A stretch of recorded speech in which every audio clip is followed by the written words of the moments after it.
Amigos y amigas de Ávila TV, un nuevo episodio de nuestro podcast de cine Entre Películas. Ricardo Romero a mi lado. Mariana Yepes. Antes de comenzar con nuestro análisis, queremos invitarlos. Nuestras redes sociales, @Ávila TV Suena, @Entre Películas 2022. Y por nuestro canal de YouTube, Ávila TV. Nuestras redes personales, @Mariana Yepes en Instagram y Twitter. @Itaca Náufrago. Hoy vamos a hablar del cine bélico. Un género además bastante controversial, puntualizado además creo que por dos corrientes en particular. Un género marcado además por un contexto violento, pudiera decir los expertos dentro y fuera de Hollywood. Pero también marcado por un contexto histórico en muchas de sus películas. Y en algunos casos un contexto antibélico. Así es. Una vez conversamos que la violencia era natural en lo humano, inclusive en el cosmos. En el caso del cine bélico, hablando de la historia o desde sus inicios, tenía una intención documental de registrar lo que estaba aconteciendo. Estamos hablando de la Primera Guerra Mundial. 1916 podríamos hablar de un inicio del cine bélico. Era la mitad de la Primera Guerra Mundial, que inició en 1914. Mariana, cuéntame cuál fue esa película que inició para ese entonces o la que es el génesis del cine bélico. La Batalla del Somme, 1916, bajo un registro y un género documental, más que de largometraje. Ese es el inicio puntual del cine bélico, con unos hermanos Lumière pues ya saliendo a una palestra también, hablando de diferentes contextos como la Primera Guerra Mundial. Sí, no, pero incluso estamos hablando de una guerra que conmociona al mundo. Estamos hablando de quizás el primer suceso global o globalizado, como quieras ponerlo, impactó debido a que hay una cantidad de países que en ese entonces, si hablamos del contexto geopolítico, exportaban alimentos, el comercio, todo eso se vio impactado. No hubo país en el mundo que no se viera impactado por este suceso, y el cine irrumpe bajo su carácter de memoria, bajo su carácter donde el registro es distinto al que hacían los historiadores, al que hacían los periodistas. ¿Quién cuenta mejor la realidad? Pienso que fue el enfoque hacia los inicios del cine bélico, pero ponemos entonces estas interrogantes en nuestras redes sociales para ver qué dicen nuestros cinéfilos. Hablamos también de los clásicos del cine bélico. Casablanca, por ejemplo, un gran clásico del cine bélico, una de mis películas favoritas, debo confesarlo también. Sí, es una película icónica, aunque digamos lo bélico dentro de esa historia es como un pretexto para contar un gran amor. Y también hay algo interesante en esa película. En la película se ve el trasfondo de lo que hay dentro de la guerra, que es el tema del colonialismo, donde las potencias hegemónicas se están disputando unos territorios que no les pertenecen, que simplemente los invadieron, que los convirtieron en colonia. Es algo que queda como también un poco apartado. Sin embargo, lo que podemos decir de todo esto es que lo vamos a ver a lo largo del desarrollo de otras películas, como el caso de Lawrence de Arabia.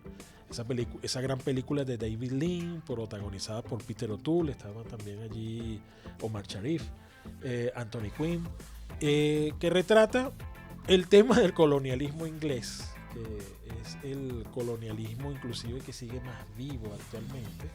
Pero también retrata cómo hay confrontaciones entre bandos e intereses, porque aunque en los últimos años o en las últimas décadas Occidente ha estado alineado en torno al tema colonialista, imperialista, en ese entonces había pugnas de poderes por territorio, como lo ha sido quizás desde los inicios desde que se establecieron los estados. Pero por ejemplo, Hollywood sigue apostando todavía hasta la actualidad. Creo que su mayor fuerte es apostar al cine bélico por un tema de contar lo que realmente pasó. Lo vemos en películas como Argo de Ben Affleck. Para imponer una verdad. Así es, para imponer una verdad. Como te decía, películas como Argo de Ben Affleck, podríamos hablar también de Puente de Espías, también. Pearl Harbor. También. Pero bueno, clásico, ya vamos a tocar un poquito los clásicos actuales del cine bélico, pero sigamos hablando de los clásicos. No se te olvide, Forrest Gump es una película que retrata un momento de la historia norteamericana relacionada a la guerra de Vietnam, donde ellos se muestran como cometimos un error. Ellos asumen esa postura. Sí, ellos asumen la postura, pero luego tratan de suavizar la cosa como diciendo, bueno, pero también una especie de guerra necesaria. Sí, y hablando del ciudadano norteamericano que fue a esa guerra, representado precisamente en el personaje que hace Tom Hanks, es como diciendo, bueno, la gente es inocente de la guerra la hicieron los poderes, es algo así como limpiándose un poco, o sea, es una película que por un lado muestra un lado oscuro que tiene en este caso el imperio norteamericano, y por otro lado como diciendo, no, bueno, eso se va a ir acomodando en el camino. Eso es lo que han hecho ellos no solamente en una película como Forrest Gump.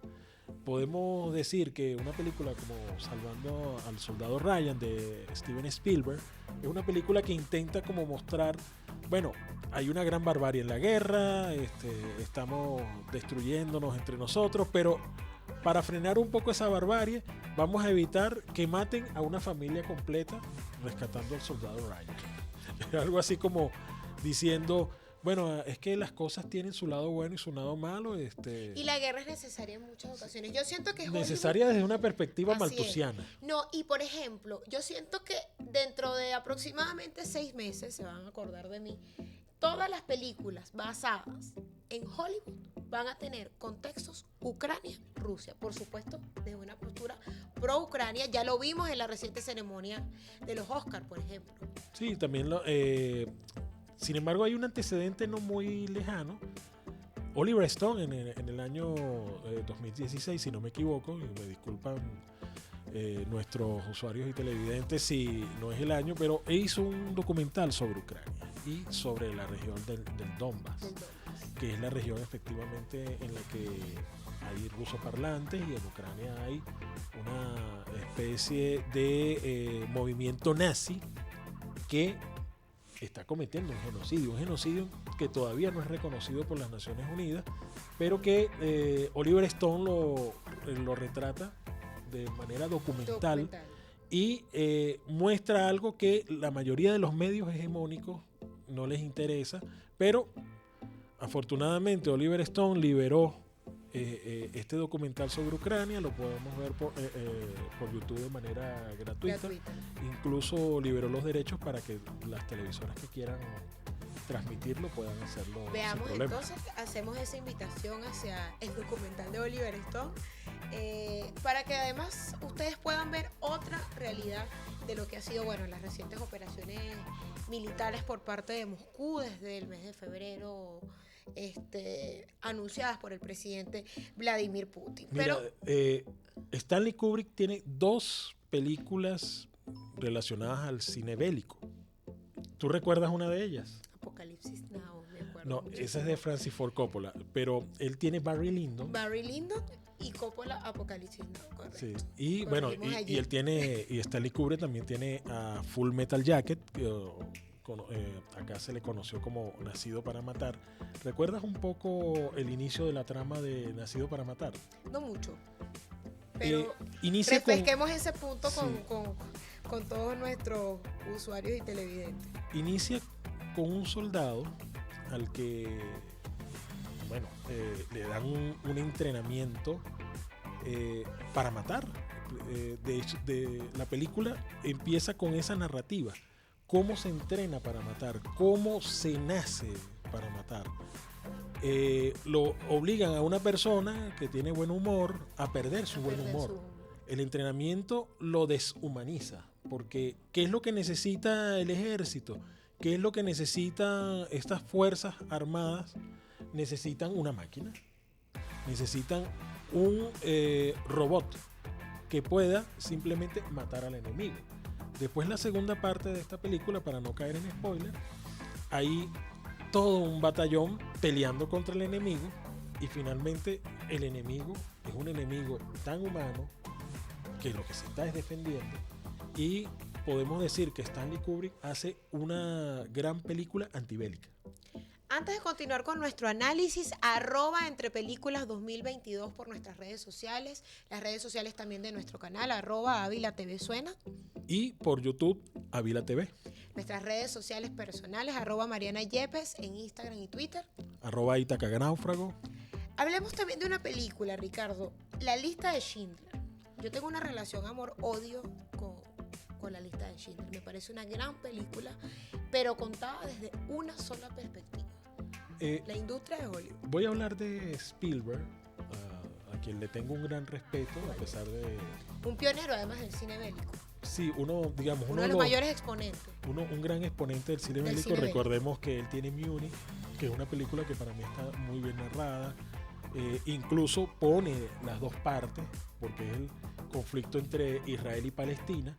Y a pesar de que, bueno, en este caso Steven Spielberg es de origen judío, en el caso de Múnich, él no se muestra parcializado por Israel, más bien desnuda a quien era la presidenta de Israel, a la primera ministra, a Golda Meir, y la pone como es, no la disfraza, no la suaviza, la Yo pone creo que como... eso fue lo que se intentó implantar, pero si desglosas, creo que hay un contexto o un discurso pro-Israel. Sí hay un discurso pro-israelí en el sentido de que ellos tienen que defenderse de una cantidad, entre comillas, de agresiones que han recibido a lo largo de la historia, y efectivamente el sionismo es esa doctrina o ese movimiento donde ellos justifican la creación del Estado de Israel. Claro, Hollywood es pro-Israel, abiertamente pro-Israel. Pero en definitiva, Múnich es una película antibélica. Claro, pues, incluso por intereses económicos, políticos, incluso hasta sociales. Yo creo que Steven Spielberg llega a decir alguna postura en contra de Israel inmediatamente. Sí, lo más probable es que no lo haga, pero baja toda la industria. Sí hay dentro de Múnich una crítica a los desmanes que hace Israel. Yo siento que Hollywood hace con el cine bélico una especie de crítica suave. En algunos casos, porque Oliver Stone, por ejemplo, en Pelotón, no hay una crítica suave en una película como Pelotón. O sea, es una película que muestra el horror de la guerra, que no tiene sentido, incluso muestra una guerra que es simplemente por intereses geopolíticos. Recordemos que la guerra de Vietnam, donde está ambientada Pelotón, es una guerra era parte de la Guerra Fría. Y cuando digo la Guerra Fría es porque no había un enfrentamiento directo entre la extinta Unión Soviética y el bloque de Occidente. Usaron como excusa Vietnam, que además de alguna manera también estaba alineada con China, a pesar de las diferencias entre China y la Unión Soviética. Entonces, ahí era un escenario de guerra mínimo en comparación con un escenario de una tercera guerra mundial, que era lo que se estaba tratando de evitar, o era el paso que no habían dado, que es como lo que está ocurriendo actualmente entre Rusia y Ucrania. O sea, la OTAN no se mete directamente a Ucrania para no generar un conflicto de tercera guerra mundial. Entonces, más o menos eso fue lo que pasó con Vietnam. Y Oliver Stone lo retrata muy bien. Así es. Lo retrata de una manera impecable. No, esta es una película de ficción. Charlie Sheen es el protagonista. Él lo escogió evocando un poco a Martin Sheen, que es el protagonista de Apocalipsis Now de Francis Ford Coppola. Hizo como le hizo un homenaje. Pelotón intenta hacer un homenaje a Apocalipsis Now, y para mí termina siendo una de las mejores películas, sobre todo antibélicas, donde se muestran unas grandes actuaciones como la de Tom Berenger. Hay que recordar la de Willem Dafoe, o sea, que es mi actor preferido hollywoodense. Yo me voy al Paciente Inglés también, 1996. Ralph Fiennes como protagonista, además un actor británico poco conocido para muchos, o sea, encartonado como un galán de la industria de Hollywood, y con El Paciente Inglés pues se reivindica como como actor. Es Bueno, una de mis lo películas vemos favoritas. lo vemos en la lista de Schindler también. Además, en la lista de O sea, Schindler donde también. hace una gran actuación y Estupenda, estupenda. Pero El paciente inglés, yo siento que es la película icónica de Ralph Fiennes y uno de los mayores exponentes del cine bélico. Además, con un guión perfectamente construido que te narra las dos perspectivas. hay algo interesante en El paciente inglés que hay toda una barbarie, hay todo un horror y Final inesperado, además con El paciente inglés. pero se nos muestra a estos humanos que están en medio de un conflicto que ellos no quieren. Es algo así como mostrando que la mayor parte del planeta no quiere estar en guerra. Los que quieren estar en guerra son los grandes poderes, o ellos son los que están en una guerra permanente e involucran a gente inocente. Es quizás una de las grandes metáforas del paciente inglés. Pero recuerda otras películas, y vuelvo con Spielberg, Salvando al soldado Ryan. Mariana, específicamente hablando del soldado Ryan, es ese tipo de película que quiere como limpiar, que quiere como suavizar. Una guerra necesaria. Sí, es esa guerra que ellos dicen, bueno, sí, hay un horror porque hay un enfrentamiento entre los humanos, que es natural, que ha ocurrido a lo largo de la historia. Pero lo que vamos a evitar es que desaparezca una familia por completo. Eso es todo el trasfondo del rescate. A mí además me pasó algo con rescatando al soldado Ryan. Es que mientras lo haga Estados Unidos, está bien. Sí, es más o menos lo que ellos quieren plantear como diciendo, bueno, nosotros somos los policías del mundo, nosotros somos los que controlamos los conflictos en el mundo, nosotros somos los que evitamos que todo el mundo se mate. Y estamos destinados sin importar el contexto. Sí, mientras la guerra. Es el destino manifiesto. Así es. Es incluso la manera de ellos adoctrinar, porque si hay algo del cine bélico pro occidente, es una manera de adoctrinar, es una manera de mostrar que los malos son aquellos, que los malos son los que están del otro lado, que los que imponen el orden, los que garantizan la libertad son ellos. Es algo que vemos retratado en Fargo, por ejemplo. Argo. En Argo. Es algo que vemos retratado también en Pearl Harbor. Fíjate, en Pearl Harbor ellos ponen una sola versión. La versión es que los japoneses iniciaron todo. Yo recuerdo, por ejemplo, que con Argo pasó algo en particular. Y lo recordé recientemente también con la ceremonia de los Oscars. Ya Hollywood plantó... Pero viste cómo comienza algo como diciendo, bueno, sí, nosotros intervenimos en Irán y tal, pero después nosotros nos retiramos y... Era chévere. Sí. Pero, por ejemplo, me pasó con la reciente ceremonia de los Oscars, que por supuesto, Hollywood ya puso su postura pro-Ucrania en estos momentos.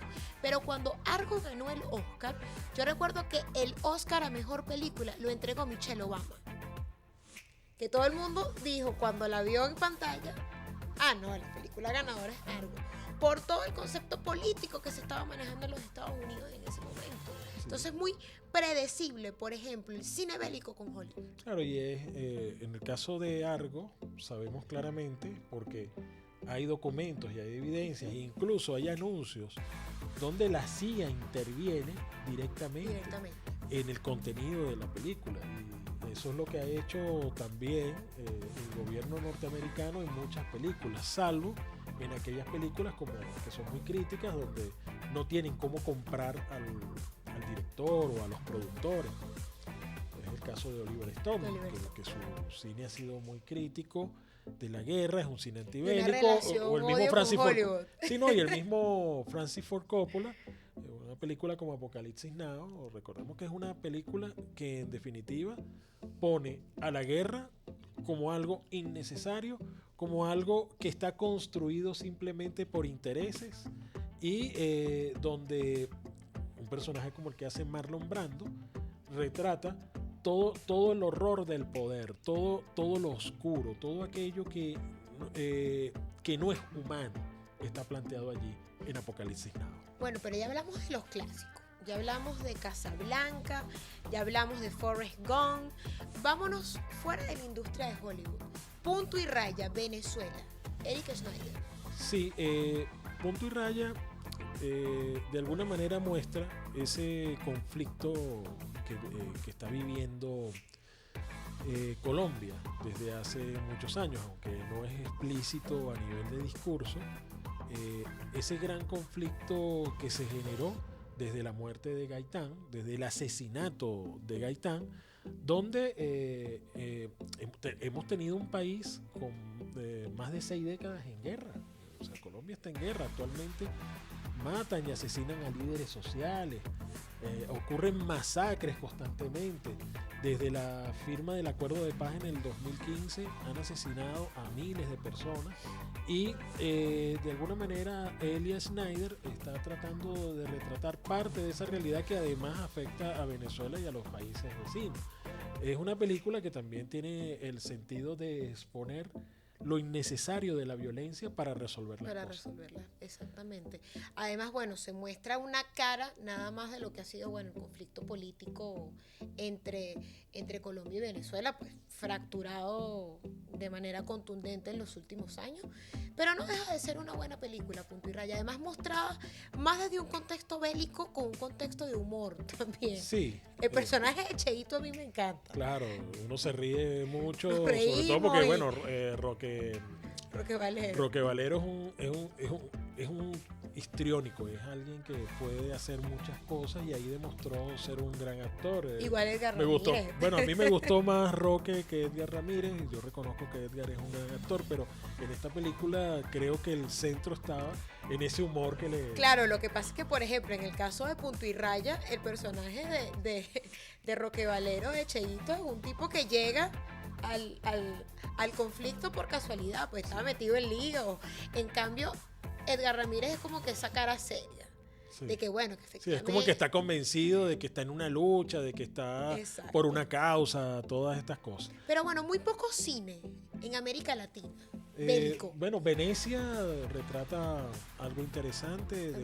Rudy Rodríguez y Alfonso Poncho Herrera. Y cómo Venezuela estuvo involucrada en la Galán Segunda Guerra de mi Mundial. Generación, además. Que no se acuerda de Rebelde. Mira, Mariana, le vamos a proponer a los productores de este podcast que vamos a hacer en algún momento una segunda parte de cine bélico porque nos quedamos, digamos, cortos con esto. Un poquito cortos. Antes de finalizar, bueno, un top 3 de tus películas bélicas. Bueno, Pelotón, definitivamente. Full Metal Jacket o Nacido para Matar, como le colocaron acá, de Stanley Kubrick, y Apocalipsis Now de Francis Ford Coppola. Bueno, las mías, Casablanca de primera, la segunda, El paciente inglés, y tengo una disyuntiva con la tercera, pero bueno, para no dejar por fuera América Latina, también Punto y Raya. La invitación, bueno, es que sintonicen con nosotros nuestro próximo episodio, @entrepelículas 2022 en Instagram, @Ávila TV Suena por todas nuestras redes sociales.